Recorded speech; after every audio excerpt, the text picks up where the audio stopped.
na yung mga pure native, original na native.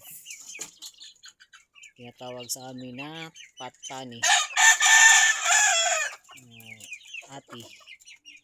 Yung lahat kanyang katawan ay itim. Ito yung talaga yung pure native talaga galing sa bundok. Yan, gagawin kong material at susubukan ko mag-experiment. I-cross ko sa cobra. Yan. Then pagkatapos i-cross ko naman sa pure dumpo. Tingnan ko kung ano ang result. Ito yung pure dumpo galing kay Rick 2. Yan yung pure dumpo. Uy.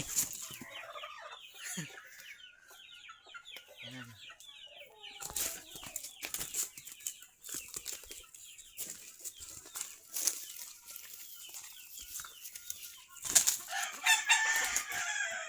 Yan, napakatapang.